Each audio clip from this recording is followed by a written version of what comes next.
Oh, there we go. That was quick. We're live on YouTube. So I'll do my very casual introduction. We're super happy to have Mark Cukro joining us, head instructor, and you can correct me, is it school owner as well for Integrated Martial Arts Academy? Yep, so that's your school, your thing. So thank you so much for joining us. There you go. That's my professional introduction done. My pleasure. Thank you for having me. Short and to the point. Do better than that, Mark. So you're a black belt, right, Mark, under Pedro Sauer. We're super happy to. Yeah, I'm a first degree black belt under Master Pedro. I've been a black belt since 2014. 2014. Wow. And when did you start training? So I started training, interestingly enough, when Hoist came to the Charlotte area for one of the UFCs. We already had heard about jiu-jitsu, and I was driving to the city of Atlanta to train, which is around 4 hours away. So in order to learn jiu-jitsu, I had to drive 4 hours, go train, then come back. And Rickson did a camp here at one of the local university gyms. So I went to it, took a couple of friends, and immediately I was blown away. And I remember the statement, Hoist said, if you think I'm good, you should meet my older brother. And I thought, well, I've got to meet his older brother. And so we went there and we trained, and I remember clearly, so it was like I don't remember what year, it was like maybe 95 or 94. It's like right in the mid 90s. I'd have to look up the USC events to get the exact date. But he was teaching a camp, and I remember this guy came in and challenged him. Like he said it wouldn't work or something like that. And the guy was wearing a singlet. And, Rickson in his typical fashion goes, okay, come up here and let's find out. And, he said, you'll either get, I remember the conversation. He said, you'll either get a Kimura, an Upa sweep, or a guillotine. And you should pretty much be able to always get one of those. And of course the guy said, well, that won't work on me. And so he went up there, and then then it turned into like a sparring match. And Rickson choked the guy out. He pushed him off to the side. He goes, okay, so back to class. We started all training, and so that's been 20 something years, right? And I got to spar with him. That was the first time I ever met him, and it was amazing. Wow. And I've training ever since. It's amazing. I mean, did you have any kind of grasp or any concept or grasp of like how important he is in the whole martial arts community when you met him that first time, or did you know what you were witnessing? I really didn't understand. I mean, I knew he was like, okay, his brother is good. There's this new thing that's been out a couple of times, the UFC. And so I met him, and I was like, he has a presence. And, when you meet him, he just has this very confident presence and this kind of very good aura about him. And so, I remember not really thinking that much, but when I watched him move, I was like, wow, this guy's amazing. He makes it look so easy. And then it was like, he's like, okay, it's time to roll. And it was him, his wife, there was a brown belt with him. And he goes, you. And I was like, are you speaking to me, talking to me? And he goes, yeah, come on, my friend, let's train. He said, I'm going to choke you with this hand, just one. And I was like, okay. And I'm like kind of puzzled. I didn't really understand what it was about to happen, but I knew that he was amazing. And he was so nice. He lets me take his back, and he lets me climb on him, and he lifts his chin, and he lets me get the choke in.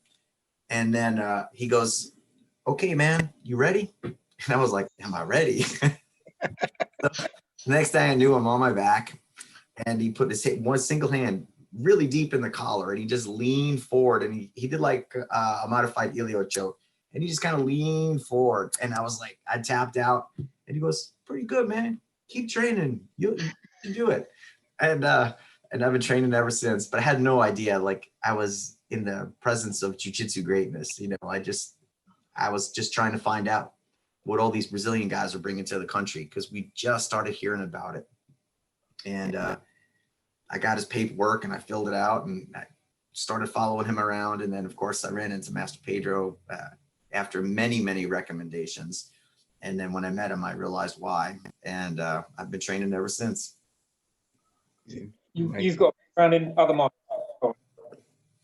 Yeah, so I have instructorships in Jeet Kune Do, Kali Filipino martial arts. I've done Muay Thai for 20 something years. I did catch wrestling before I ever did Jiu Jitsu, and an art called Shudo, which is like a Japanese kind of catch wrestling with a very heavy American influence. And so I'd been doing all of those, and judo. I did judo, and then once the Brazilian guys came, we were like, man, these guys have like a really different approach to grappling, and all their pressure is so good and tight, and like you can move, but you can't get away.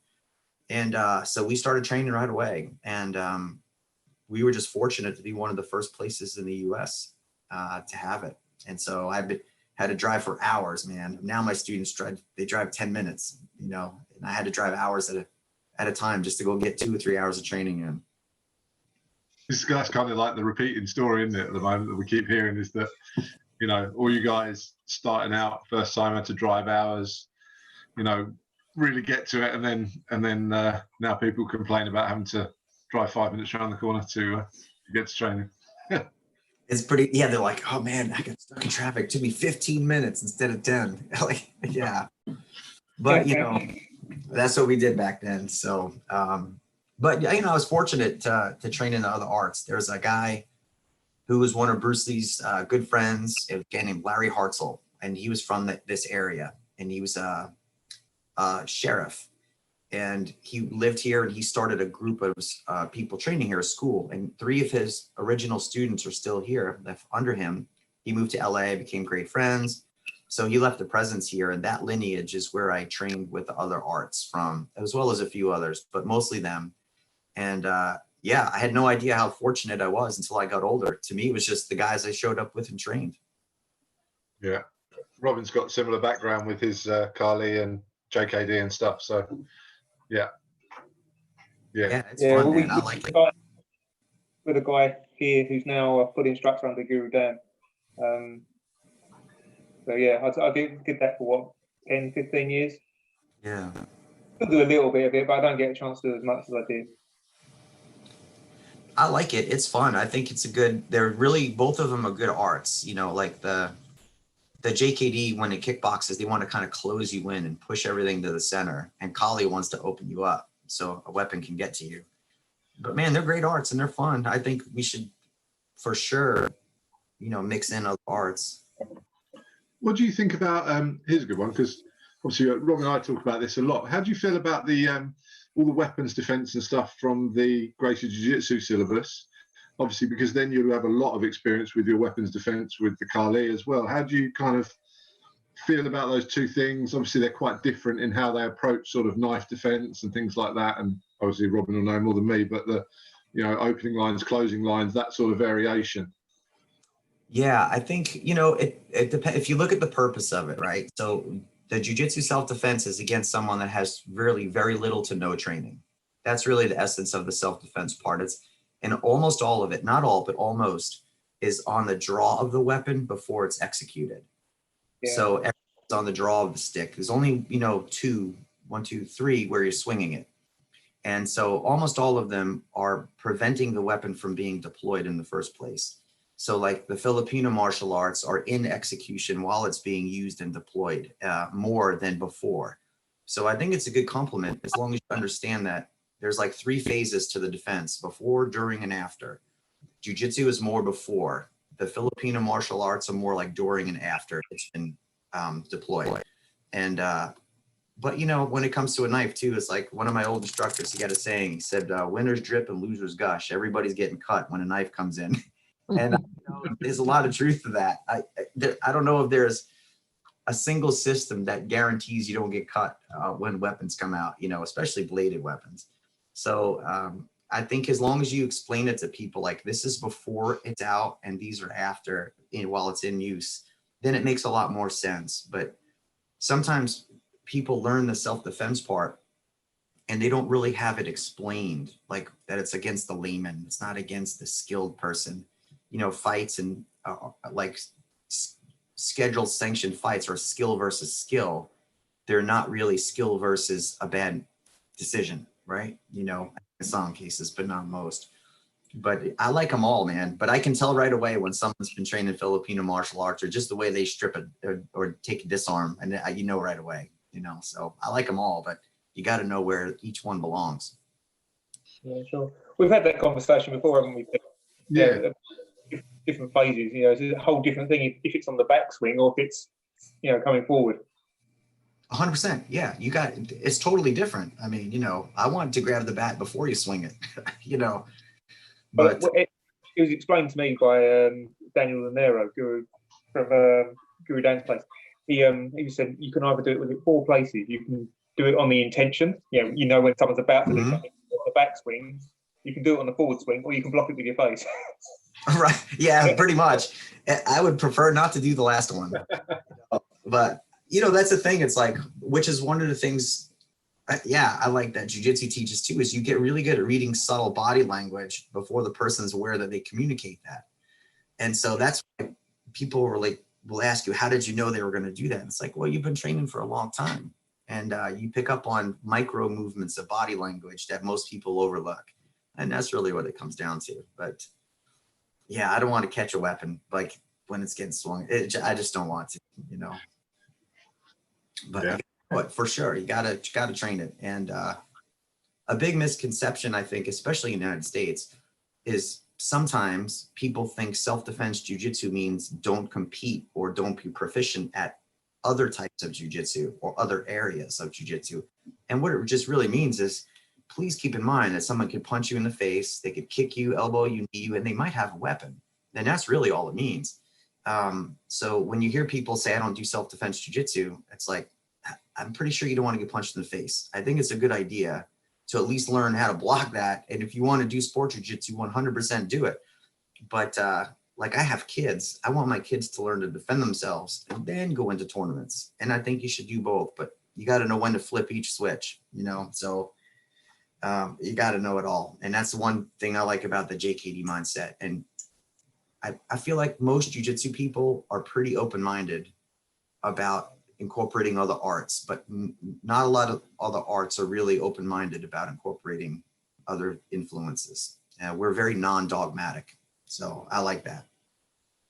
So your school then, Mark, did you open it before you started training jiu-jitsu, or is it something that you've opened yourself once you were already training jiu-jitsu? I opened when I was a purple belt. And so, and I got a hard time from the community. Like I had people come in and test me and want to see how good you are, basically challenges, you know. And I was like, okay, you know, that's fine. Just, you know, please don't make a disturbance in front of the kids, and we could stay late and train or roll, whatever you want. And most people really just wanted to see if you were legitimate or not, you know, and which is fine. You 5 minutes, you know, right away. But that only lasted for it probably stopped after a year. And then people wanted to come and visit and train. And it's like, there's kind of this stigma against people that are not black belts in jiu-jitsu that are teaching, you know, and it's, to me, it's like, okay, if you can teach, then teach. I don't care what belt you are, just don't teach about your skill set. And if you don't know something, say, and find a good mentor. But I've seen blue belts teach better than black belts. And I've seen black belts that have no business teaching. And I've seen vice versa and everything in between. But, man, let me tell you, I kind of got a hard time from a lot of the locals. And then after a while, they just kind of left me alone. And then I progressed through the ranks like everybody else. And I put all my hard work in. And now I don't really get it too much anymore, you know. But yeah, I started as purple belt. And I think, man, this is my 15th year, I think, having an academy. And at first I was happy to have 10 students and not lose money, you know. And then I was like 25. Okay, I got to see how much I can save to buy t-shirts and resell them. And then, you know, now we have a couple hundred students, and now I'm grateful. I have 2 people that work here full time, and it's a wonderful thing to be able to do. It's fabulous. Is it just the one school, one location that you operate out of, or yeah? Just I have one here that I own, but we have 6 others in the region, and so like an hour of each other. So we'll do like an affiliate training day. We'll all get together. There's about 150 to 200 of us when we get together, and we'll have a food truck come in and either have like smoothies or acai or some kind of lunch sandwiches, and we'll all train, and then part of it will be instructional, and we'll line everybody up and get some good rolling in. And it's a really good sense of team and community within our group, which is nice. You know, a lot of people wear the same patch, but they're not on the same team, right? So we got one patch, one team, and the team, the way I think it should go is team, teammate, and then me. And if you put the team first, everybody benefits. And so we have I feel like it's pretty special, man. We got about 500 of us, maybe a little more in the region. And usually around 200 of us get together twice a year, and then we just train. And then of course we have promotions and everything too, but that's in a different event. That's nice. Good. And you operate a big children's program as well. You said about the children, you want them to learn self-defense before they go compete. Is that a rule that you enforce or not? I think it's more of a path that I provide than really enforce, but yeah. So most of the kids that come in, I don't think I've ever had a kid come in and say, hey, I've never heard of jiu-jitsu. I want to compete and be amazing at jiu-jitsu. What they come in is the parents come in and they say, hey, look, I want my son or my daughter to be more confident, focused, disciplined. I want them to be better human beings, to be better contributors to society, pretty much. And I want them to learn good habits and be around good people. Because when you're around good people, you assimilate into a good person. So then they get interested and they assimilate into like the mental toughness of jiu-jitsu, and then they want to compete. And then they're like a slippery fish in the bottom of a boat. Nobody can hold them down. You can't pick them up. You can't grab them. And then all of a sudden they know how to do submissions, and they're a nightmare when they compete. So that's kind of our approach. But we have well over 100 kids here that in our program. Nice. Yeah, that's a good one. We're talking about, is there any like, you're talking sort of, I was watching a video on sort of rolling culture and stuff. Is there any ways in which you kind of develop the culture within your academy, and kind of how do you kind of get that across to everyone? And you were talking about sort of team and then team first, and is that kind of how you develop the culture? It is. It's like when people come in, there's a few things. So of course, within 10 seconds, people have an impression of how important you view them, right? And then around 30 seconds or so, they kind of get a feel for how they think things go. And then you have a chance to prove them right or wrong. So nobody rolls, at least for the first couple of weeks, unless I know that you have experience and you can control yourself. And if they don't even know what a tap is, why would you ask them to roll? I mean, it's just, I can't even understand that. Then what we'll do is when they're new is we'll have them spar just for positions, no submissions. So now you can't get hurt. The worst that could happen is you get an elbow to the head, or you get a knee in your ribs accidentally, and it's not that bad. It's a bruise, right? Like who hasn't done that playing football a bit or some kind of sport? And then we'll have them slowly go for submissions. And if it's too intense, we tell them to stop. So we really do like, okay, stop, freeze. I'm going to match your energy. If you're wondering why we're picking it up, it's you're picking it up and you don't realize it. And then after about a month, usually, man, people are on fire. They can move. They know some basics. If something's not right, they tap. And I encourage people to tap out. It doesn't value you as a human being. And you're not a good teammate if you're trying to beat your teammates. You're trying to train with your teammates. And so I kind of have those talks all the time. And when someone new comes in, the whole academy turns, stops, and gives them a huge round of applause and a welcome, and they shake their hand and they welcome them to the team. And you know right away by the body language if someone's not in for that. And if they're not in it, then I'll help them find another place, and maybe they'll fit in there. But your culture is king, and it's more important than anything else, because you can't have an academy where people are nervous to go train. And what's interesting too, Pete, is 50% of our students, 50 are women. 50%. Wow, yeah, that's good numbers. And man, you just, all you gotta do is be respectful, man. Yeah. And they'll train with you. And some of them, man, they're a handful. You know, some of the students that are like smaller and younger, they get technical, and people cultivate their skill instead of smash them. And now when you get a little more skilled, the smash can take place. Make no mistake. But it's like you have to learn to appreciate that part of it, right? There's a saying, and I don't know if you have something similar, but that is, you have to embrace the suck of it, right? Like you have to embrace what's the difficulty part and learn and be like, man, that was awesome, instead of this is terrible. Show me what you did instead of I don't know what happened. And when you can do that, the culture just kind of self-corrects, and students will correct someone before I ever have to, usually. So Mark, that 50% females training at your school, is that children that have grown up through the ranks that you end up retaining, or is that kind of a mixed bag of like you get 50-50 through the door? Yeah, some of it is mixed. Like a lot of the kids that I've got kids that have been here with me since they're 8 years old and now they're adults. Some have gone to college and come back, but it's an interesting thing because if you say that you're respectful to women, you actually have to be, right? Like the conversations in the lobby can't be chauvinistic. And what happens is when you start treating people with respect, it's not because they're a woman, it's just you're treating everybody with respect, including women. But usually the women will tell their friends, hey, listen, you can train here. Nobody's being malicious. Nobody's being creepy. Everyone is super cool and lots of fun, and they're good training partners. And the instructors don't tolerate anybody doing anything that's unacceptable. And man, the people come. And that's it. We don't roll any different. I tell people this all the time. If you've never been tapped out by a woman in jiu-jitsu, you haven't trained with enough women, because it's eventually going to happen someday. And you should high five them and say, good job, just like you do everybody else. And I see it with my own daughter sometimes. When she was younger, some of the boys would be like, I don't want to roll a girl. I'm like, that. Honestly, you probably don't want to, because I think your expectation is going to be different than what's actually going to happen. And she's like 100 pounds, but and that's the beauty of it, man. But the culture is the most important thing. You can have a black belt. You could be the highest black belt in the world. If you don't have a good culture, you're not going to have a good academy. And that's the bottom line. Yeah. We've kind of we found that to start with, it was tricky.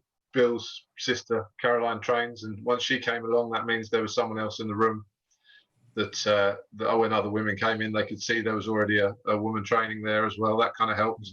And then, it's kind of picked up from there. We're definitely nowhere near 50-50, but that would be cool to get to that point. And it's building, definitely building. But it's interesting just to hear someone that's got that academy with that kind of balance as to how you kind of got there. And it's cool. Very cool. I mean, I'd never planned it. We just treat everybody like I never made a point to get so many women or so many men. We just treat people nicely and they come back, and it grows. Yeah, nice. Yeah, I like that. And you've kind of developed into not sort of, it's the wrong word to say, sort of the marketing guru, helping out other guys in the association with their marketing and their sort of strategy in terms of what they're doing and stuff like that. How did that come about? Just through trial and error on your own, or? Trial and error. Outside of this academy, I do a lot of public speaking and business consulting.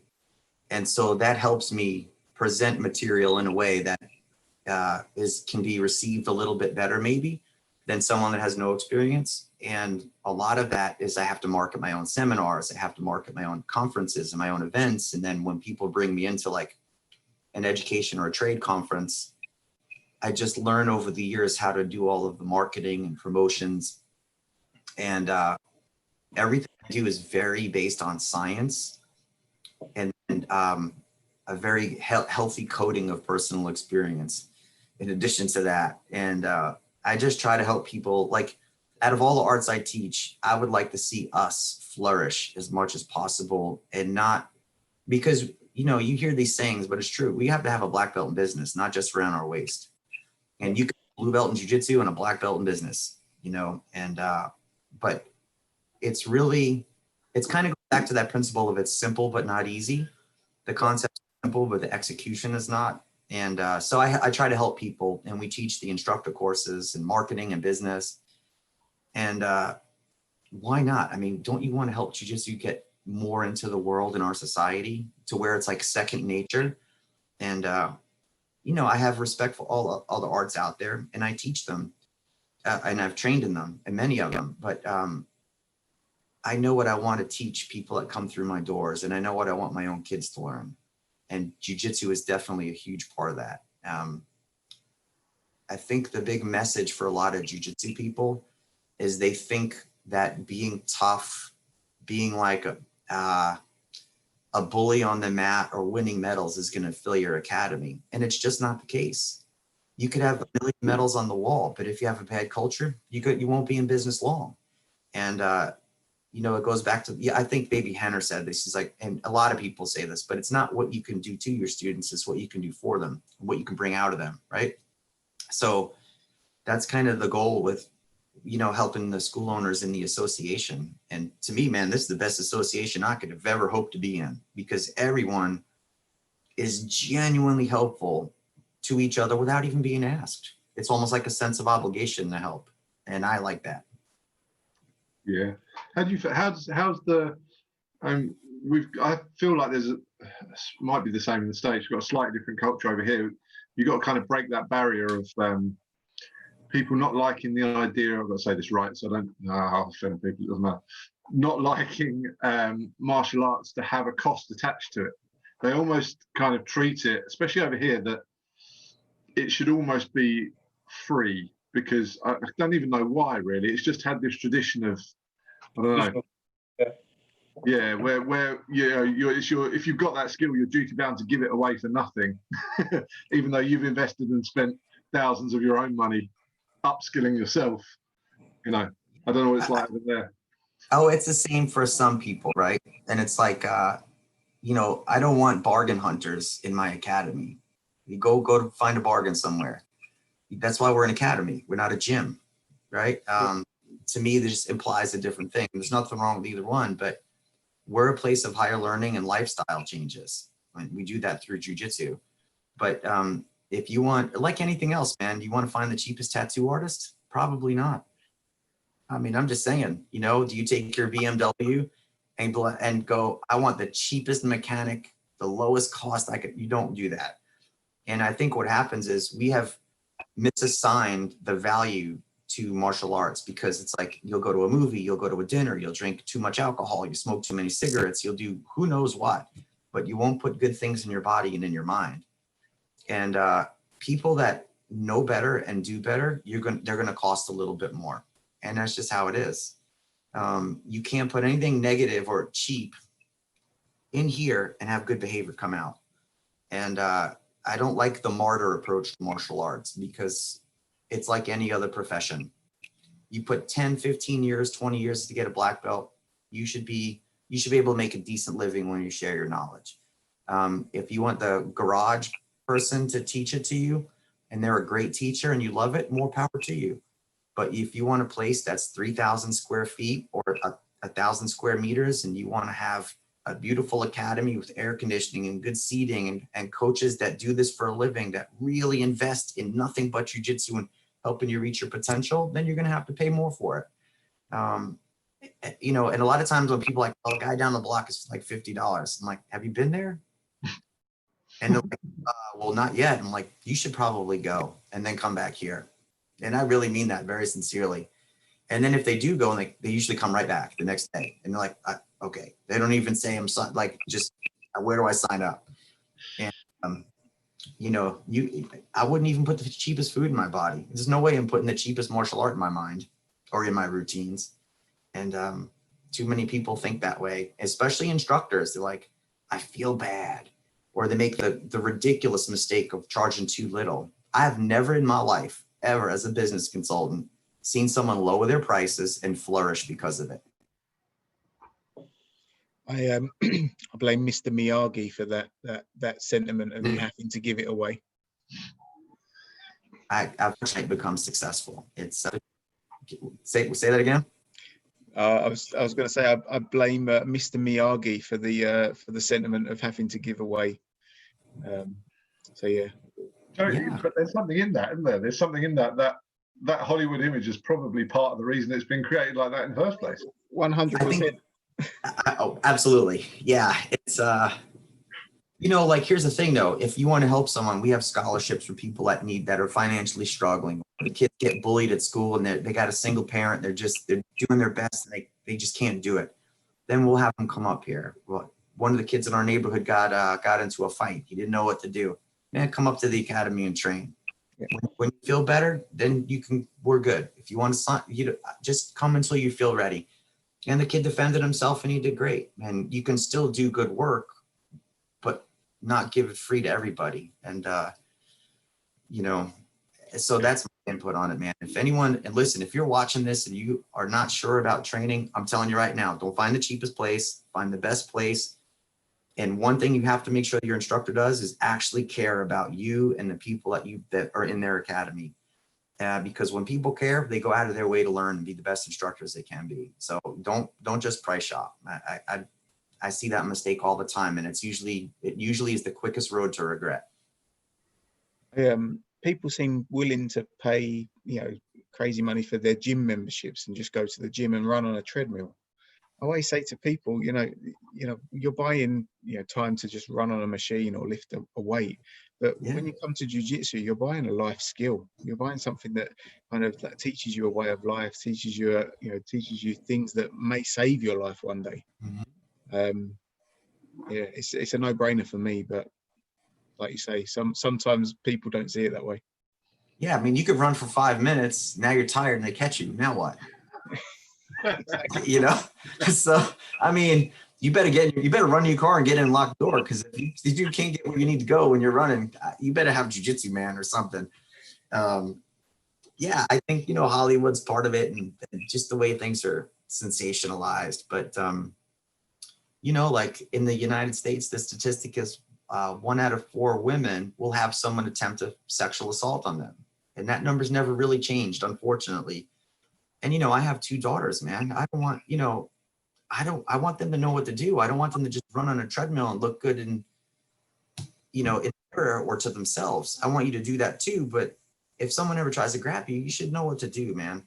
And you're never going to know when you need it. That's the thing about it, you know, but yeah, you can only outrun a bear for so long, you know, like you gotta have something when you can't run. So.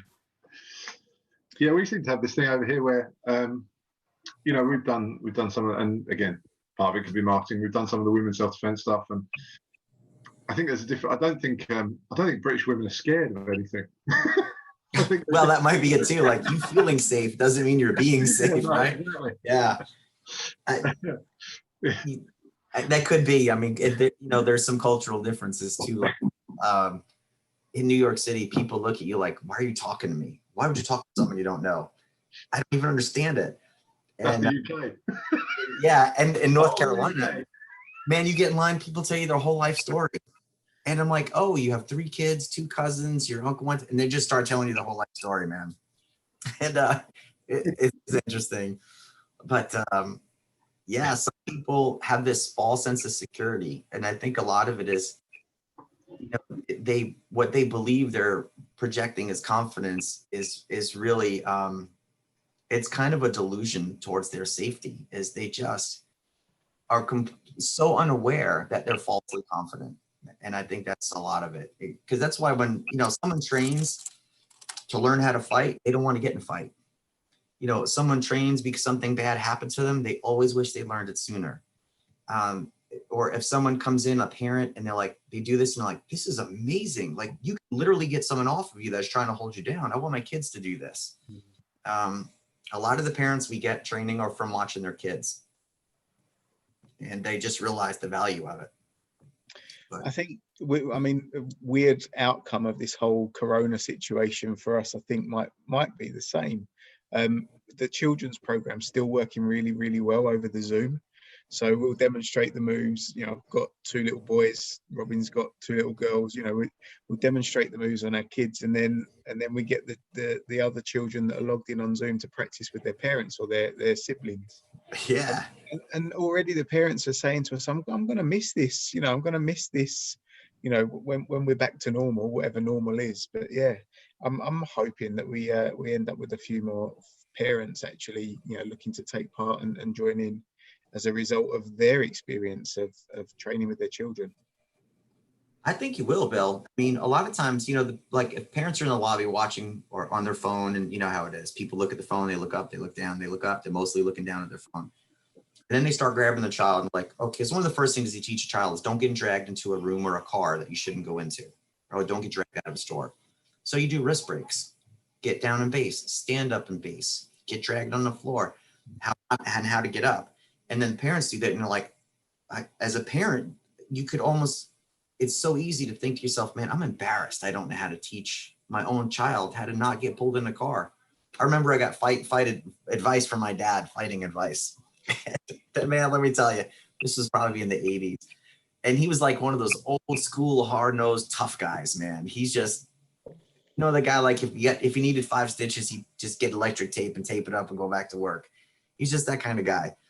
And looking back, I'm like, that is the worst advice I ever got in my life, man. I don't even know what to say now. And, I wish more parents, it's like you'll invest in clothes. You'll invest in, hopefully, good food. You'll invest in routines and social circles and schools, academically, language schools, but you won't invest in teaching your child how to protect themselves. I mean, come on. I think we should be obligated to do that. And I don't understand. I could never imagine a child watching their child train jujitsu for a couple months and thinking it was a waste of money. It's just going to happen. Like they're going to always say, I'm really glad I did this. I had no idea. It's the most common. We have a couple of non-negotiables in our house. They'll learn to swim 100%, and they're going to learn how to defend themselves. And I mean, they'll get the basics, and hopefully they find a passion and a love for it. Yeah, and if not, you can defend yourself. Exactly. Yeah, until you just train until you get a blue belt. After that, do what you want, or 2 years. How old are your kids, Bill? My boys are 7 and 9, nearly 10. So they're very small, but they're loving it. They're a handful though, right? They like to roughhouse and. Well, my wife, I've been working at home, and she's had to do some of the classes with the smaller one, and Pete's teaching them like push base, pull base, and she can't move the 7-year-old, and she's like, hang on a second, what's going on? And yeah, I mean, he's half her size, but she can't move him. She can't budge him. Exactly. She keeps saying he's so strong. He's so strong. I was like, no, it's jiu-jitsu. He's got frames. Yeah, good frames make you feel strong. Yeah. 7, that's a good age. Maybe you mentioned you got daughters. Did you say you got daughters? Yeah, 2, 16 and 12. Any sons? One son. So get this. I'm a twin. My twin brother has twins, and we have twins. Oh wow. So we're finished having kids. A boy and a girl that are 16. Alina is the girl, and Evan is my son. So a bit of advice I always ask when I talk to somebody that's maybe taught their children, how do you strike the right balance between kind of the fun, keeping it entertaining for them, and that kind of, that pressure that comes with, dad's teaching? Yeah. So they have to first realize, and I've had these conversations with them because they thought they had some level of privilege. And I was like, look, you're a student here. You have 0 privileges. I don't care who teaches. I'm not your teacher. I'm your dad. The people that work here are your teachers. And if you have a question for me, then you can ask me. But when we're at home, we have living room jujitsu. So we clear the furniture out. It's like professional wrestling meets jujitsu, man. And we have a lot of fun. And you have to add novelty to it. And my basic rule is you do 2 classes a week. You could do whatever else you want. You want to go to dance. You want to play basketball. You want to play football. Whatever you want to do, you can do as long as you do 2 jujitsu classes a week without complaining. And it's worked pretty good so far. And, there's a little ebb and flow to it, especially now that they're 16, they're more into their social lives. But now they come up to me and ask me now, as opposed to I don't have to like remind them. So, nice. And they're good. Ooh, man, they're handfuls. So it's kind of nice. What age did they start training from really small? Or? Since they could walk pretty much. So I would do balance drills and then, hold them up with my feet and have them stand up in base. And I used a lot of rewards and, you reward them for the behavior, right? Not the child, not the as a human being, and you correct the behavior, not them. But we have little incentives too for them to do. So each time they did it, I literally put them on like a chart, and you could earn extra credit basically. And at the end, when you meet a goal, you get something really cool. Like my son got a video game. He got 300 points. My daughter did. We took her somewhere for the weekend, and just, and it worked. I didn't think it would work. I was like, I think it's a little kind of cheesy, but my wife was like, let's try it. And we tried it and it worked. So one of your real life marketing schemes in action there, isn't it? Yeah, it's just basic psychology. Like, it's kind of the difference. Let me say this, because I think this is an important thing, because I think this is where a lot of it sincerely comes from. People feel like they're manipulating others sometimes. I mean, the difference between guidance and manipulation is manipulation serves one person and it's negative. Guidance serves both people and everybody gets better. So, I think that's an important thing for your kids to understand, is that you're guiding them to something. It's like you eat your vegetables. It's non-negotiable. Like, you're going to eat healthy food. And, can you have a cheat meal? Of course. It's life, man. But, you don't want them growing up resenting it. But the incentives, they work, man. You just got to find out what works for them. Comes good in the end by the sounds of it. Mm-hmm. So, and now they're adults, they're driving now, which scares me to death. I'm glad at the same time and horrified at the same time. But they make good decisions because they've been under pressure their whole lives and they know how to move under pressure. That's really good. It's really good. But, let me say this, they're still teenagers and they challenge their parents, like any other. Nobody's a perfect parent or child, but wouldn't be normal if they didn't. Yeah. You mentioned when you set up the academy, you got some challenges. Was that from other schools, or was that just from random people off the street? It's kind of both. There was only, I think, one black belt in the area at a time. I'm kind of like one of the most senior people that have trained in this area for a long time. And, whenever you open a school, people want to know what it is. And the people that have been around for a long time, I know pretty much everybody. But some of the people that have been around for 5 or 10 years, they don't know who this guy is. And they would come in and they literally just challenged me. Like, I had one guy come in and he goes, "Well, I don't think you could take me down." And I was like, well, I just tried to avoid the question in the first place, right? And I said, well, maybe, I don't know, man. He's like, "Well, I was in the Marines." And I was like, okay, well, okay, fine. Listen, I respect the Marines, man, but you're probably going to get taken down and it's not going to be fun. So he goes, "Well, I don't think you could do it." And now it's like, okay, look, man, if you want to stay after class, if we can train, that'd be great, man. Whatever you want to do, it's my pleasure. I'll be nice to you, but you can't come in here and talk to me like that. And so he stayed and we trained and he's got a new respect. And then, I've had one person come from another school. I think he was a purple belt at the time. And he's like, literally, he goes, "I just want to see how you do, man. Purple belt owns a school. I got to find out and see where I stand." I was like, okay, well, at least you're honest about it, right? Like, he wasn't disrespectful. He wanted to see. And we had a great time rolling. And now I'm friends with the guy. We've been friends ever since. I've had other schools like send people in, their students, to see how they do, like to kind of benchmark themselves. And they pretty much always leave with the same experience. "Wow, man, everyone was really nice and you guys are really good." And that's it, and I just invite them back and you be gracious. And, like Professor says, you got to make it really hard for people to be your enemy, man, because enemies accumulate and you never get time twice. So there was a couple of them that were a little more intense over the years, but most people learn and then they just leave you alone.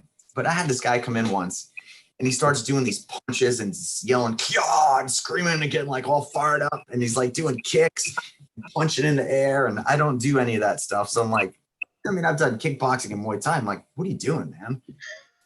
And he jumps across the mat with this flying side kick. I'm like, look, man, why don't you just come in and train? "Oh, man, I train street arts." And I was like, okay, these, right? The type. And oh my God, man, I don't know. And I think he remained standing for like 3 seconds and that was about it. And he kicked around, he didn't know what to do, and he flailed around like crazy. But there's always stuff like that. I had someone once in the middle of class, I was teaching, and this was in front of all of my students, man. I've got cameras up and everything just for safety, and this person comes up and they're like, "I'm a 3rd degree black belt in whatever this art is." I'm not going to mention the art because the person doesn't represent the art well. And I was like, okay, well, we got a couple minutes if you want to jump in. And I'm a black belt. And I was like, okay, well, if you want to come in, I'll tell you what, we're going to start sparring in a couple minutes. Why don't you come over here? I'll work with you a little bit. And, well, I got to find a place that can actually hang with me because I beat everybody at my place and I'm tired of being the best. I got to find a place that'll challenge me. Like, this is what the person told me. And I'm like, I'm pretty sure you came to the right place. So, what can I say? So I'm like, in my mind, I'm like, oh my God, are you really like saying this out loud to people in front of all these people? There's 40 people in the class and this is what you're saying. So I said, well, let me do me a favor. Let me get you in the mount and I'm going to put my hand in your collar and I just want to see how you bridge. Let's just start there. Just calm, cool. It's nice and chill. So the person looks at me and goes, I would Kimura you from here. And I was like, Kimura me? I'm in the mount. They go, yeah. And I was like, okay, gets better, man. So I said, so go ahead, Kimura me. So the person flails all over the place. And I'm like, man, this is bad. So I just loosen up the mount and they turn over. There's joke. I said, I could armbar you here. I let go. And I was like, look, why don't we just start over again? So I turn around and the person jumps on my back and scratching my face and my neck. And they try to sink a choke. I was like, oh my God. So Ippon Seonagi, and you just hear a big first case of Gatami. I go to cross-side and now I'm like, my face is burning, my neck, I got scratches all over me.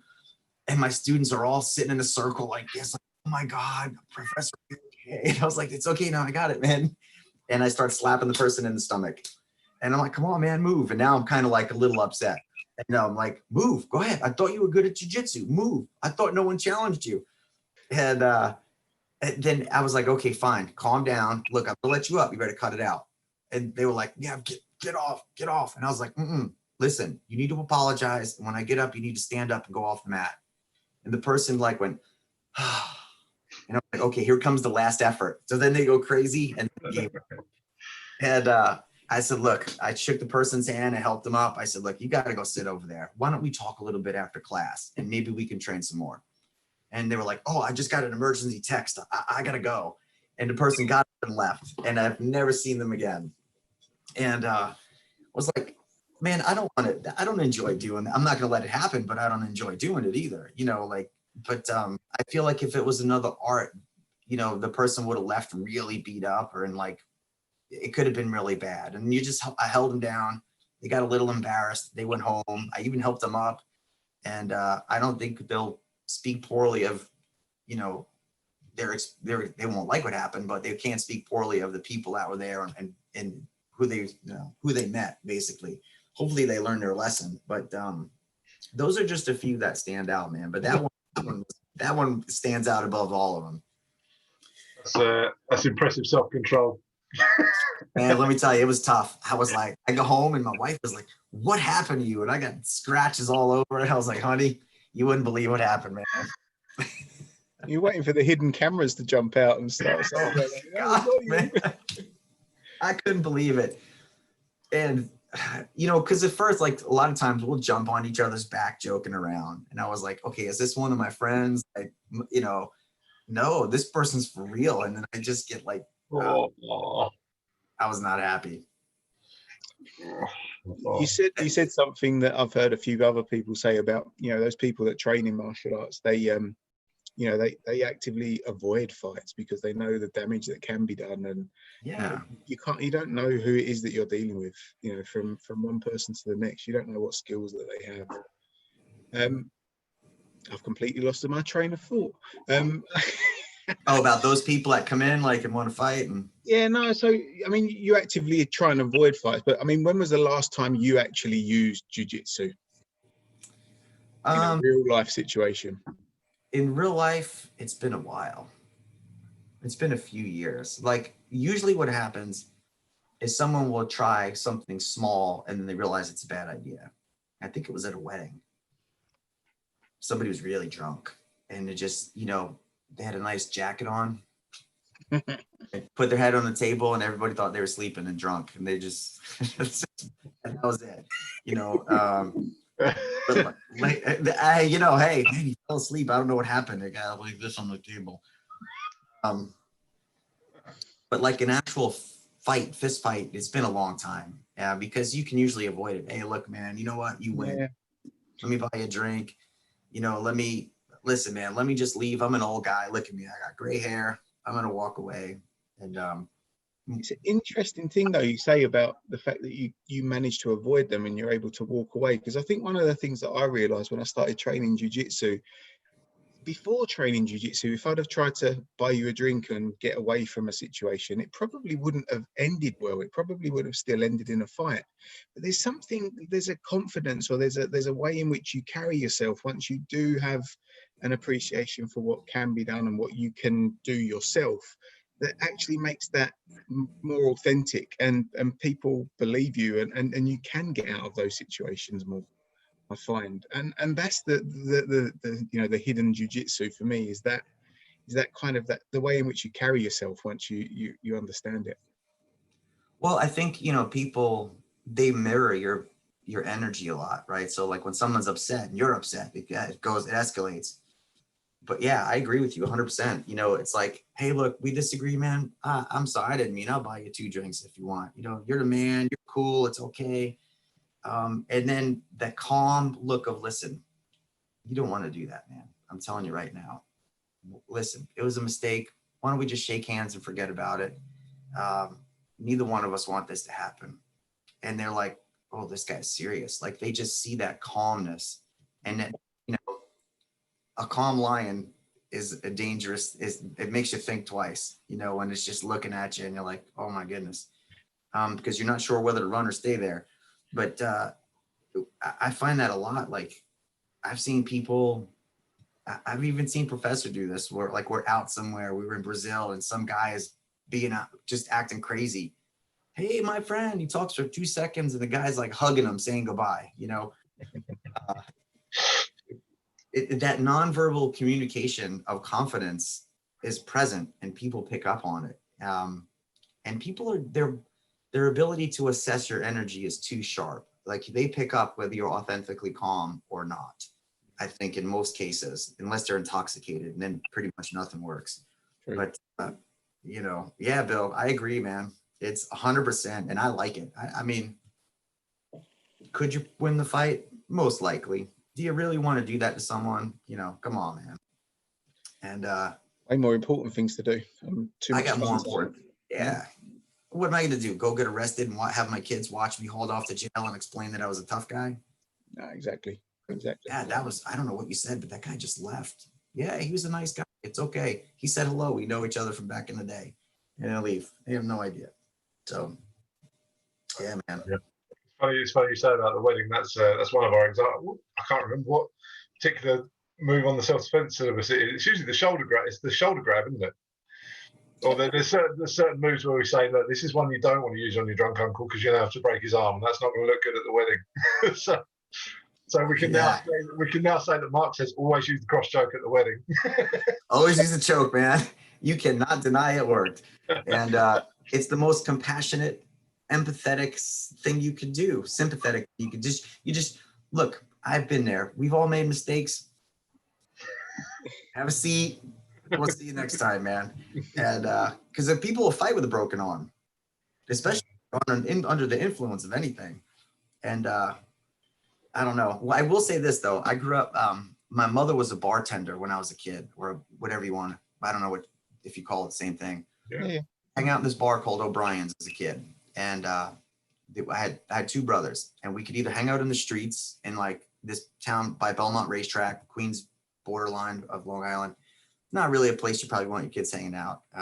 Although it was kind of a good neighborhood, it was still a lot of trouble. So we would go sit in the bar every day from 2 p.m. to 6 p.m. and wait for her to get off of work when we get out of school. I grew up in a place where everybody walked to their neighborhood school. There was no buses, none of that. So I got a really good social education. And the one self-defense move that I have seen, and I feel like it gets beat up a little too much, but I have seen with my own 2 eyes, is the bar stool defense. 100%. I have seen it over and over. And I remember the day we went from glass mugs to plastic, because people, you hit someone with a glass mug, it hurts. And people were complaining about plastic ones, but man, they will pick up the bar stool and hit someone right over the back of the head, or they're on someone, and I have seen that defense myself. And so not everybody may see it, but when you do see it and you know what to do, it's a lot better than looking up and getting hit with a stool. So I've seen that personally with my own two eyes. Good, very good. Yeah. I like that one. Yeah. We'll say that one's real as well. Yeah, I mean, who would ever think, man? You know, we're just listening to putting money in the jukebox, listening to songs, and a lot of the old timers that would sit at the bar would teach us to play pool. Man, they sat in the same bar stools for 20 years, those guys. But we were as little kids, they teach us how to play poker and teach us how to play pool, and they were pretty nice to us. But you could see a fight, you could see it a half an hour before it happens. You know, jiu-jitsu really helps you with that. You're like, see those two guys? We should probably leave. And your friend's like, what are you talking about? Why? And you're like, trust me. And they're like, I don't get it. Man, you're a party pooper. Why do we gonna let's go? And then they hear the next day, man, a big fight broke out. You're like, told you. And then you just leave. So it teaches a lot. Yeah. Yeah, you feel that atmosphere change. Yeah, it's almost all, especially when So, part of these chats, Mark, is just to keep us all kind of, you know, appetite whetted, and you know, we're all itching to get back on the mats. Are you actually able to train at the moment? Are you guys training over there? Or? So our governor, you know, each governor can run the state basically the way they want. So our governor is one that has really extended the lockdown, the whatever you want to call it, you know, phases, I guess. So some businesses can be open now, like essential businesses, so we're not really supposed to be open for business like as usual. And some businesses can have small groups of 10. So technically no, but there's a big movement here where a lot of the gyms, and honestly, a lot of gyms are cleaner than hospitals, man. I mean, they are clean top to bottom. So some people will have small groups where they trust people and they know them and they'll go train. I'm still bringing my kids up here and someone I trust with, you know, to train with, and I'm going to do it. Yeah. But we don't have open for public classes, but we do have small groups with very strict protocols, and everyone's pretty open. But I'm telling you, the people, they cannot wait to train, man. And you know, it's interesting. I don't know if it's the same, you know, in England, but you can go to the liquor store. There's a line around the block. People are 6 inches away from each other, chit-chatting, smoking cigarettes, buying liquor at the store. They're going to the hardware stores and lumber yards, and there's 10, 20 people deep in line. But you can't go to a gym and get healthy and feel better. You know, it's an interesting thing. Like, whatever is unhealthy, you're allowed to do, basically. Whatever is healthy, exercise, going outside, you're not allowed to do. And I find that is really interesting. But, you know, as a whole, we're very rebellious by nature. And so I don't really know how effective the population is going to, I don't know how influenced the population will be by a lot of this. A lot of people are just tired and they're going out and they don't care what happens. And well, here now, business. It's getting that way here to some extent, though, isn't it? People are just almost getting to the point where they're just going to start doing things. Yeah. And what are they going to do? You know, so. Well, in England, what will happen is everyone will probably politely stay standing in line. Yeah, I don't know. I don't know, man. It's like the cultures are so similar and so different at the same time. So it's like, but there are people, man, the parks are full. Like, you go anywhere. The grocery stores packed, liquor stores packed, beauty salons are open now. Like everything, basically everything, but bars and gyms are open. But you can go to a restaurant that has a bar. Okay. Okay, yeah. Yeah, no, we're still a little bit behind that in terms of this week, Monday, they're going to allow us to associate with 6 other people as long as we're distanced. So, Yeah, you still have distance. And how is that enforced? Do the police drive around? They've given up now, really. Since our politicians and their friends started doing what they want, they've given up, actually. Yeah, I mean, I'm all for it, man. You know, I don't want people getting sick, and I don't want people going out of business.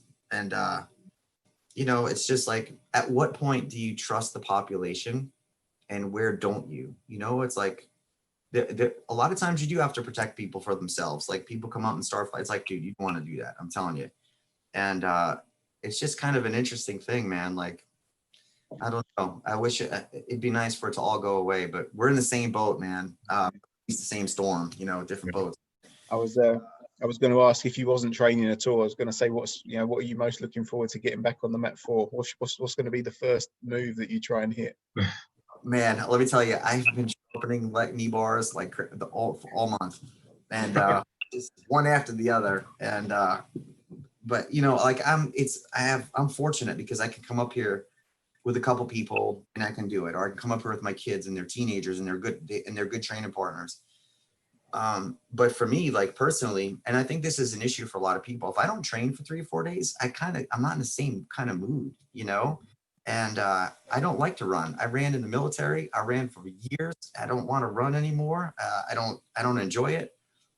Yeah, I could ride a bike, but it's not the same as that, like the dialogue that takes place between two people in jiu-jitsu. You know, most of the other things that you can do, they're like running in the street to me is boring, man. I'd rather watch paint dry. And, you know, if somebody likes it, good for you, but that's not me. And so I miss, you know, because you can still train a little bit here and there, but what I miss the most is like the socialization after class or during class and just sitting around with pals, you know, having a conversation while everyone's cleaning up, and you know, I don't know. So, but Yeah. I want to learn more about this Kimura from Undermount. That sounds like a genius move.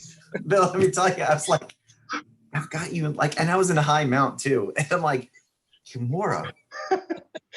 I would love to see that, you know, like. I can't stop thinking about it. I'm thinking, no. You know how it's like dumbfounded you are? You're like, what? Doesn't even make sense. And this person was totally sure of themselves. Like, I like really got me. I was like, you're dead serious. Oh my goodness. Man, I don't know. But you know, for every person like that you meet 1,000 good ones. So it's but Bill, man, I'm telling you, watch out for that person. You come over here, I'm gonna introduce you. I love to meet him. I need to learn that one. That's blown my mind. I can't think about anything else. All of my questions I was going to ask you have gone. I just got from Undermount, man. And I mean, like, and I was a black belt at the time too, so it's not like I had I had some confidence in what I'm doing. It's not like I've only been training 6 months and I'm like, maybe there is. I mean, it's just so ridiculous. But, oh my God, man. It's weird you say Kimuras though, so I don't know whether or not it's just something that my little boy does, but he's the only person that I'm doing anything kind of like physical jiu-jitsu with at the moment. Yeah, I'm seeing Kimuras everywhere at the moment, and I think maybe there is. I'm gonna get him to mount me tomorrow. Listen, and I'm gonna see if there is one. If you discover it, I want to know. I want to be able to name it, man. That's I don't know. It's the Cukro Kimura. Good Lord, man. I don't even. Oh my God, I don't even know what to say. Yeah, we'll take it. Yeah, it's weird to say it's the big thing. I mean, these guys, the kids, I haven't got kids, so I just stand in front of a camera on my own with a gi on. All of his neighbours keep seeing him through the window, just stood there on his own. Like, dude, you're going to be talking about this for a month. You're going to be like, how did you, like, I don't even understand. You wanted to this. I know it, man. Yeah. I don't know. Yeah, I'm dying to get back on the mats. So, yeah, nearly there. Even us, same place since what, the 21st of March? 21st of March. 21st of March is the last all together. Is that what it was for you guys, March 21st? Yeah. Well, they kind of sort of shut things down on the 20th. We got together on the 21st to do a few bits, and then on the 23rd they went completely locked down. I don't remember the date here, but I think it was around the same time. I'm pretty sure. You can see a slightly deranged look in Rob's eyes now, because he's not strangled anybody for a while. I'm dreading getting back on the mats with him that first day. I'm going to. Doesn't all the stress just leave your body? Like when you, man, I don't know. Yeah. So Mark, obviously we have a number of students that maybe haven't trained for quite as long, and obviously they've been off the mats in force for 2 months, coming up 3 months now. I mean, any messages for those people that, you know, that are not fully bitten yet, but, you know, why they should carry on training and stick with it? Yeah. Oh, yeah. I got to tell you, you know, first of all, welcome to jiu-jitsu. You picked an amazing, amazing martial art. And I've never in my life, not once, ever met a person that regretted training jiu-jitsu. And you'll hear this a lot from your instructors and you guys too, but this is like to the person watching. It is the marathon, and it's not a sprint. And this is just a short break from a very long journey in your life of jiu-jitsu. Jiu-jitsu to me is one of the few things that you can do for your entire life, 100%. And remain healthy and have all of your joints intact as long as you train safely. I'm telling you right now, though, you can stay home and do movement drills, because before all technique comes movement. And if you develop movement, techniques are easy. If you learn techniques with no movement, techniques are tough. So if you're at home and you're like, man, I got to get back to the academy, this is the time to start doing those solo drills and movements and getting everything that you can do. But when you do come back to the academy, man, everyone's going to be happy to see you for sure. And you're going to have a little rust, and that's normal, and you got to knock it off. So don't start coming up with excuses of like, I got to get better before I come in. Just show up and train, and everybody is going to knock the rust off together. But about a year from now, you're going to have some really good stories and some good times to laugh about after class when you're on the mat. So just keep with it, man. And, you know, if you have instructors that care and they're good, listen, this is for me to everyone out there. If you have a good instructor, man, keep them, if you can, do your best to keep their academy open, because when the dust settles, we want the good coaches left.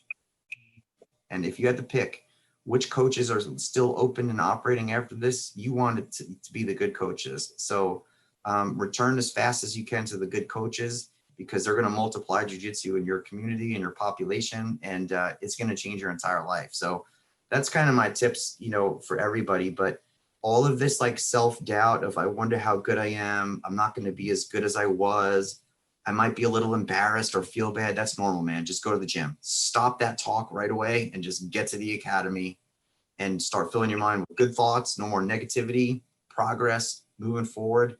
Because anything that you do in the gym is better than someone sitting home doing nothing. So 100%, man, get to the mats and start moving around. So that's my advice to anyone watching this. Yeah, definitely. Yeah, that's good advice. I like it. Yeah. We've been stealing concepts, Mark, from everybody that we've been talking to. And we've heard about connection. We've heard about, well, a million different things. If you were to try and, you know, what's a concept that you would try and help people understand jiu-jitsu better?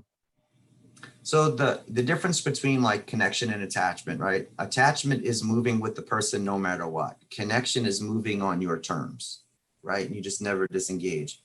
So the connection is, if you're loose, you can feel the person's muscles move before they execute the move. If you're tense, you have to relax first.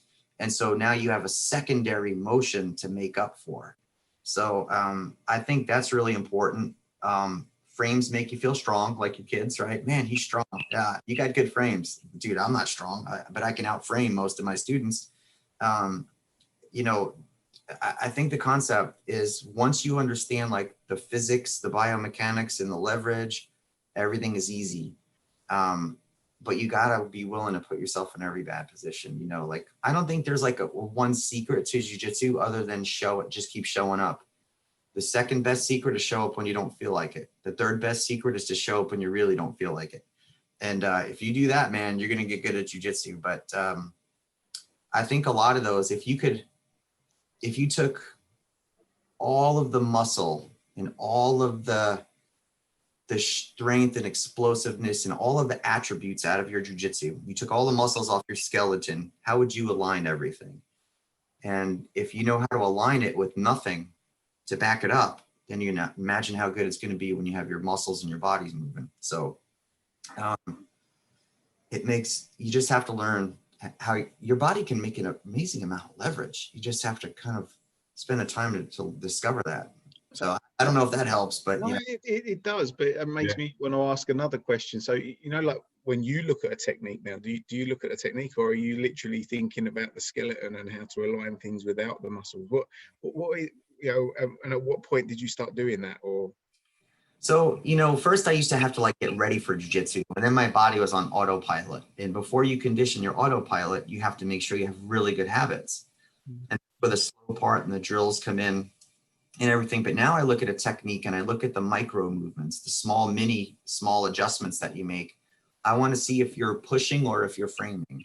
I want to see the angle, like, you know, if your hand is like this, you can just look at your elbow, and when you turn it, your elbow comes up. So if you're going to push, you have to be this way. If you pull, you have to be this way. This is how you carry firewood. This is how you push your car. And so I'll start to look and go, okay, you understand framing. Now you can get an inch. And when you get an inch, you can get a breath. When you get a breath, you get an opportunity. When you get an opportunity, you got to move. And if you don't have that small fuse that lights everything, like alignment, then it's going to be difficult. So I really look at moves now as like, does the person understand the fundamentals of the movement? Like you may be able to get out of mount, but did you do it with a good frame? You know, did you do it with good hand and knee placement? An analogy I like is you could put a nail in with a rock. Yeah, it works. Well, it's not the right tool for the right job, and everyone that knows better knows that. But all you do is go, well, it worked, didn't it? Well, yeah, okay, it worked, but how long will it work? How long is the rock going to last, and how long are you going to last? So you have to really spend time in tool development, which is like, you know, white to blue. And then you work on your tool refinement in purple belt. And then you work on mastering all of those in like brown belt. And then the black belt, you're like, okay, now I can really start to learn. And like, I'm not developing as much, I'm just sharpening now. And, after that, you start looking at how you assess things, and your level of assessment and observation changes very much after you get a black belt, because now you're not looking at what technique did the person get.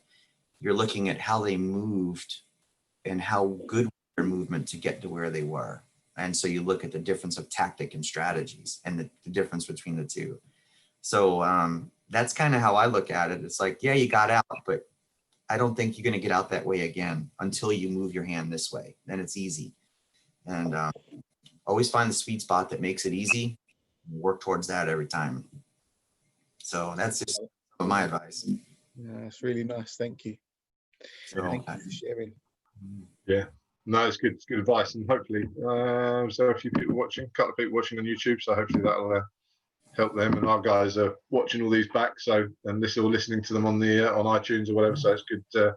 It's good for them to keep hearing this, because it's the same. What's nice, and I think that's another big thing about the associations, that it's the same ideas and the same concepts reiterated in like different ways, but in, you know, and for some people they'll hear you say that and it will really hit home with them, and somebody else will say it slightly differently and yeah, hit home with them. And you know, it's just that it's that coaching thing of explaining the same thing 12 different ways, and one sticks.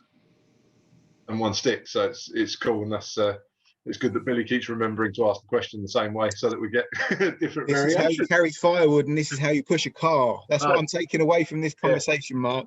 Yeah, hey, listen, you know, sometimes like, you know, someone will explain something and like, man, oh, it just makes so much sense when you say it, you know, and it happens to me too, man. And you know, I've but been carrying firewood wrong all my life. Say again? I've been carrying firewood wrong all my life. Man, dude, I'm telling you. Like this. Yeah, but you'll never forget it now, right? That's the thing. It's like, man, do you know how many people, like when you counter an arm bar, right? And your arm is out like this, all you have to do is turn your hand. And there's the arm bar's gone. And people do this all the time, and they roll, and it's crazy, man. But you know how many times I've been embarrassed, like with jiu-jitsu, where like someone will say something, it doesn't matter their rank, but you know, usually they have some experience, and I'm like, I never thought of it that way, man. My goodness. And yeah, it's just kind of it's such a humbling art, you know, to even the most skilled. It's just a constant serving of humility and appreciation at the same time. But yeah, you know, the one thing I would just like to say to everyone watching this too is like, and I'm pretty sure you guys feel the same way. And if not, let me know. But you really have to spend time on the fundamentals, man. I mean, here's the deal. If you say, what'd you do to get a blue belt? And 10 people look at each other from the same place and they have no idea, we probably need to be a little bit more organized as instructors.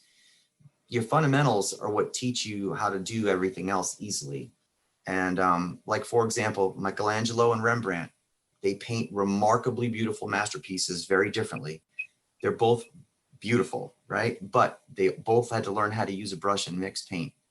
And then you paint their own paintings, paint your own masterpiece. In jiu-jitsu, you have to learn how to move every single part of your body. There's 3 types of shrimps. You should know those at minimum. Then you have reverse shrimps. Then you shrimp with your shoulders.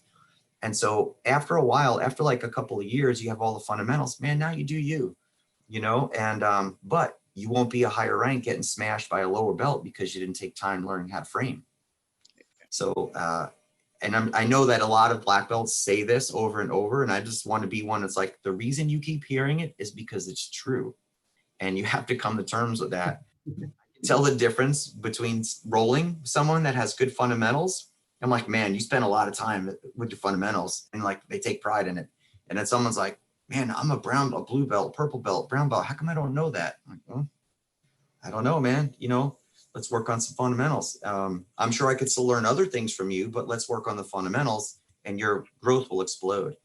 And so that's my advice to anyone watching this, Pete, for sure. That's so it comes out as well. Whenever you go to you were saying about the moments where you go, how did I not figure that out? That's every master seminar you ever go to. And every single one, man. Every single one. You go, I've got this really difficult problem and it's this and it's this. And he goes, oh, let me see what my body does. No, just do this. And it's like a 3-inch movement of your hip or something. It's like, okay, yeah, of course it is. Of course it is. Why did I not figure that out? How did I not know that? Just like, professor. And he goes, man, that guy is the genius at jiu-jitsu. Oh my God. But yeah. Yeah. And it's the genius of the fundamentals, isn't it? It's the genius of, yeah, just make sure your hips are under their hips. That's it. And you're like, just turn your foot. All the time, man. I love it. Brilliant. We were saying a common thing that comes up as well is that you can tell us whether you've had this as well, that every time we go to a seminar, Bill, Rob and I in particular will watch the other black belts in the room when Master Sauer's teaching a particular technique, because we know at some point they're going to look at each other and go, you never showed me that. I've never seen that. I've never seen that before. Every time, man. Every time. We're just watching. When he teaches other black belts, because he'll drop little gems to each one of them and then walk away. Man. Some of the like, I don't know if it's the summer camp or the winter camp, you know, when he gets everybody together at head office. I think maybe the last one, Haldor tested, I think, got his black belt. But I saw I was there. Yeah. You were there, you were doing, I think you were kind of at the front, you were kind of involved with a lot of the tests as well. That must be a proud moment. How did that come about? You know, I don't know. So Professor just one day he asked me to do something, and then another day he asked me to do more. And but yeah, you know, the first time he calls you up in front of people to share knowledge or teach or like assess someone or evaluate, it's an honor, man. You know, inside I puff up a little bit with pride. And I'm like, wow, it's a good moment, you know, because it takes many, many years to be considered a person that could help evaluate or help teach or share. And yeah, now I see him often, but it's Haldor did great, man. He really did a good job. And it's nice for me to see people just nail their test, man. It makes you feel good. Yeah, we're not jealous of him at all at the moment, because he keeps posting his pictures to us of their back rolling properly and training properly now. So yeah, I mean, he warned us that he was going to make us hate him. Yeah, a little jealous, man. Haldor. Yeah. He's probably watching now. Actually, is he watching now? Oh, he hasn't said anything. He hasn't seen anything yet, but I'm sure he will be. So he'll rub it in later, man. Yeah. He'll send a few more pictures. Yeah. So what's your let's get all your information out there for anybody watching as well. What's the YouTube channel? Because like you say, you've been doing loads of work on that. Yeah, so you can search one of two words. You can just search Integrated Martial Arts Academy. You just search my name. I mean, look at my last name. There's not many people with that last name. If you just search my last name on YouTube, it'll pull up. You can just search more Cukro. But yeah, that's it. There's probably, I don't even know now, 100 something videos on there, and they're all organized now on playlists, so they could find that. Yeah, and our website is Integrated Martial Arts. I'm sorry, you can search Integrated Martial Arts. The site itself is an abbreviation for martial arts for you. It's MAFORU, like martial arts for you.com. But again, you just type in my last name and it'll come up all over. It's such a unique last name. But yeah, man, if anyone's ever visiting, like if you're in the UK and you come to the US, man, please come and visit. You'll be treated like family, man, and you're going to eat well. We're going to make sure you eat good food and take good care of you. So be ready to eat some food. And if you're staying here for a while, I got a brick pizza oven in my backyard. We could sit down and have cold to drink and make some great food and do some good jiu-jitsu. So I appreciate being on here for you guys. And, thank you very much for inviting me to be on this. No, it's great. We could carry on all night. That's the big benefit for us, is that we get to teach, sit down, and you guys have got a bit more time, and everyone can get together and have a chat and share everything. And it's awesome. Keeps us going whilst we're off the mat. We're super grateful for the time you've taken out of your day to talk to us as well. Yeah. I didn't realize though, before we started this, I didn't realize that coming out of lockdown, I was going to end up having to save up for such a big travel budget, because where are we going now? We're going North Carolina. We're doing Trinidad and Tobago, Hawaii to see Luis. We're doing Utah to see Mike. My wife, she might divorce me. I'm just going on some big road trip at some point. Well, tell her to come. She can, she can do whatever she wants. Let her go out for the day. She can do what she wants. Museums, shopping, restaurants, whatever. Jiu-jitsu road trip. I'm down for this. I might have to have an early retirement. Just do it 3 months. Just travel the world. Hey, this is a big airport. Direct flights to UK, man. So even better. Yeah, and we've managed to move, all our businesses online so far, so we don't even need to meet there anymore. I would love for you guys though to see. I wish I could show you. I have it was a gift from a student. It's a mural on our wall. It's 33 feet long, basically 10 meters, and 1 high, 1.5, and it's my entire martial arts lineage. It's amazing. Wow. And I'll take a photo and send it to you. Yeah, please. It was a gift. Everyone that comes here is just blown away with the level of skill and talent that went into it. It's remarkable. And I've got some cool pieces of artwork around here too, if people appreciate that. But I do, Definitely. Sounds good. Awesome. Well, we will let you go. Thank you so much for jumping on, and sorry about the technical issues. I think we managed. It's my pleasure, man. Have a great rest of your day, and we'll definitely catch up soon. Thank you, guys. Take care. Thanks very much, sir. Very much. All right, let's kill that and stop the YouTube as well.